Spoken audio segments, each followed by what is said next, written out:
¿En qué consiste el mensaje del Evangelio? Por J. E. Parker.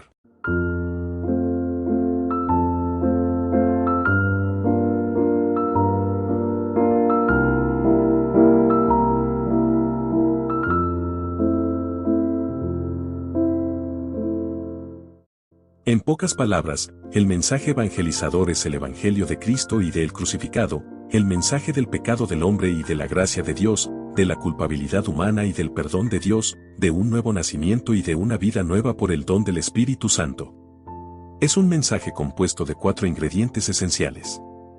En primer lugar, el Evangelio es un mensaje acerca de Dios. Nos cuenta quién es Él, cómo es su carácter, cuáles son sus normas y qué requiere de nosotros, sus criaturas.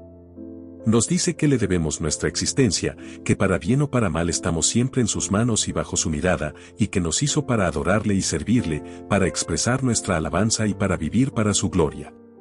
Estas verdades son el fundamento de la religión teísta, y hasta que se comprendan, el resto del mensaje del Evangelio no será ni convincente ni relevante. Es aquí, con la afirmación de la total y constante dependencia del hombre en su Creador, que se inicia la historia cristiana. Podemos aprender de Pablo en esta coyuntura. Cuando predicaba a los judíos, como en Antioquía de Pisidia, no necesitaba mencionar el hecho de que todos los seres humanos son criaturas de Dios. Podía dar por sentado este conocimiento por parte de sus oidores porque éstos profesaban la fe del Antiguo Testamento. Podía empezar inmediatamente a declararles que Cristo era el cumplimiento de las esperanzas del Antiguo Testamento. Pero cuando predicaba a los gentiles, que no conocían el Antiguo Testamento, Pablo tenía que ir más atrás y comenzar desde el principio. Y el principio desde donde Pablo comenzaba en dichos casos era la doctrina de Dios como creador y el hombre como criatura creada. Por eso, cuando los atenienses le pidieron que explicara lo que estaba diciendo acerca de Jesús y la resurrección, Pablo les habló primero de Dios el creador y para qué hizo al hombre. El Dios que hizo el mundo, pues Él es quien da a todos vida y aliento y todas las cosas. Y ha hecho todo el linaje de los hombres, para que busquen a Dios, Hechos versículo 17 del 24 al 27. Esto no fue, como han supuesto algunos, un trozo de apologética filosófica de un tipo al cual renunció Pablo más adelante, sino la primera lección básica de la fe teísta. El Evangelio comienza enseñándonos que nosotros, como criaturas, dependemos totalmente de Dios, y que Él, como Creador, tiene derecho absoluto sobre nosotros. Solo cuando hemos comprendido esto podemos ver lo que es el pecado, y solo cuando vemos lo que es el pecado podemos comprender las buenas nuevas de salvación del pecado. Tenemos que saber lo que significa llamar Creador a Dios antes de poder captar lo que significa hablar de Él como Redentor. No se logra nada hablar del pecado y la salvación en situaciones donde esta lección preliminar no ha sido aprendida en alguna medida. En segundo lugar, el Evangelio es un mensaje acerca del pecado. Nos explica cómo hemos fallado en cumplir las normas de Dios, cómo llegamos a ser culpables, inmundos y dependientes del pecado, y cómo nos encontramos ahora bajo la ira de Dios. Nos dice que la razón por la cual pecamos continuamente es que somos pecadores por naturaleza y que nada de lo que hacemos o tratamos de hacer por nosotros mismos puede reconciliarnos o conseguirnos el favor de Dios. Nos muestra cómo Dios nos ve y nos enseña a pensar de nosotros mismos como Dios piensa de nosotros. Por lo tanto, nos lleva a desesperarnos de nosotros mismos. Y este es también un paso necesario.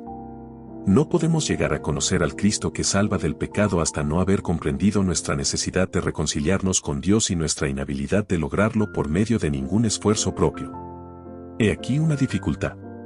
La vida de cada uno incluye cosas que causan insatisfacción y vergüenza. Cada uno tiene algún cargo de conciencia por cosas en su pasado, cosas en que no han alcanzado la norma que se puso para uno mismo o que de él esperaban otros.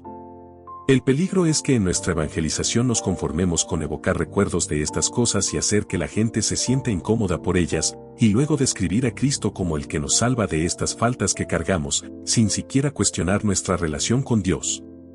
Pero esta es justamente la cuestión que tiene que ser presentada cuando hablamos del pecado. Porque la idea misma del pecado en la Biblia es que es una ofensa contra Dios que obstaculiza la relación del hombre con Dios. A menos que veamos nuestras faltas a la luz de la ley y santidad de Dios, no las consideramos en absoluto como pecados. Porque el pecado no es un concepto social, es un concepto teológico. Aunque los pecados son cometidos por el hombre, y muchos pecados son contra la sociedad, el pecado no puede definirse ni en términos del hombre ni de la sociedad. Nunca sabemos qué realmente es el pecado hasta no haber aprendido a pensar en él en términos de Dios y a medirlo, no por normas humanas, sino por el criterio de la demanda total de Dios sobre nuestra vida. Lo que tenemos que entender, entonces, es que los remordimientos del hombre natural no son de ninguna manera lo mismo que la convicción del pecado. No es, por lo tanto, que un hombre se convenza del pecado cuando está afligido por sus debilidades y las faltas que ha cometido. Convicción de pecado no es meramente sentirse abatido por lo que uno es, por sus fracasos y su ineptitud para cumplir las demandas de la vida. Tampoco es salvadora una fe si el hombre en esa condición recurre al Señor Jesucristo meramente para que lo tranquilice, le levante el ánimo y lo haga sentirse seguro de sí mismo. Tampoco estaríamos predicando el Evangelio, aunque podamos suponernos que sí, si lo único que hiciéramos fuera presentar a Cristo en términos de lo que el hombre siente que quiere. ¿Eres feliz? ¿Te sientes satisfecho? ¿Quieres tener tranquilidad? ¿Sientes que has fracasado? ¿Estás harto de ti mismo? ¿Quieres un amigo? Entonces acércate a Cristo, Él satisfará todas sus necesidades, como si el Señor Jesucristo fuera una hada madrina o un superpsiquiatra.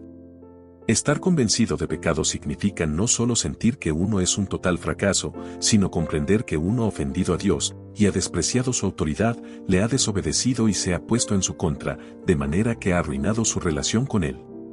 Predicar a Cristo significa presentarlo como aquel quien por su cruz vuelve a reconciliar al hombre con Dios. Es muy cierto que el Cristo real, el Cristo de la Biblia quien se nos revela como un salvador del pecado y un abogado ante Dios, en realidad da paz, gozo, fortaleza moral y el privilegio de ser amigo de los que confían en Él. Pero el Cristo que es descrito y deseado meramente para hacer que los reveses de la vida sean más fáciles porque brinda ayuda y consolación, no es el Cristo verdadero, sino un Cristo mal representado y mal concebido, de hecho, un Cristo imaginario. Y si enseñamos a las personas a confiar en un Cristo imaginario, no tendremos nada de base para esperar que encuentren una salvación verdadera. Hemos de estar en guardia, entonces, contra equiparar una conciencia naturalmente mala y el sentirnos desagraciados con la convicción espiritual de pecado, y así omitir de nuestra evangelización el hacer entender a los pecadores la verdad básica acerca de su condición, a saber, que su pecado los ha separado de Dios y los ha expuesto a su condenación, su hostilidad e ira, de modo que su primera necesidad es restaurar su relación con Él.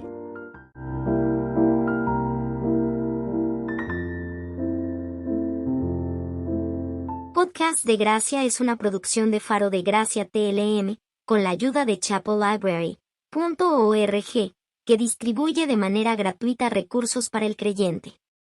Nos vemos en el siguiente capítulo de este podcast, titulado ¿En qué consiste el mensaje del Evangelio? Por J. E. Parker.